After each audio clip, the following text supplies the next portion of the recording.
Hi guys, good afternoon. So, ngayong araw, pumunta kami kasi sa Puente Vedra para mag-attend ng Comelec orientation. And then, yung mga kaibigan ko sobrang supportive talaga and I'm so grateful to have them. And nakita niyo yung buhok ko, syempre kanina katali pa. Then ngayon, kinuha ko na siya and tingnan niyo naman, parang kamukha ko na si Moana. Oh, tingnan mo. Yung manager ko kasi gusto niyang mag-photoshoot daw kami. Eh, hindi naman ako marunong mag-post.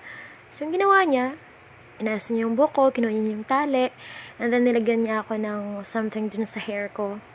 Tapos tingnan mo, parang kamukha ko talaga si Moana. Kapatid ko ba siya? Ako ba yung nawawalang sister niya?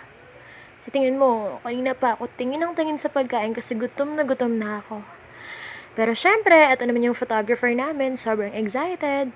Ang hirap pala kasi maging artista. Ang hirap kasi maging model. Kasi paulit-ulit ilang shots, pero hindi pa rin makuha yung perfect talaga na angulo. Tingnan nyo naman. Nakatingin ako sa malayo, pero hindi ko pa rin siya makita. Yes! Pero eto, malapit na talaga guys. Sobrang gutom na talaga ako. Try kong makinig. Pero meron din talaga nagpa-picture sa akin at saka nasa likod ko. O, tingnan mo. Habang nagpa-picture yung fan ko. Tinawag pa ako, kaya yun tuloy. Pero sobrang saya ko ngayong araw. Thank you talaga for being a part of my day. Bye!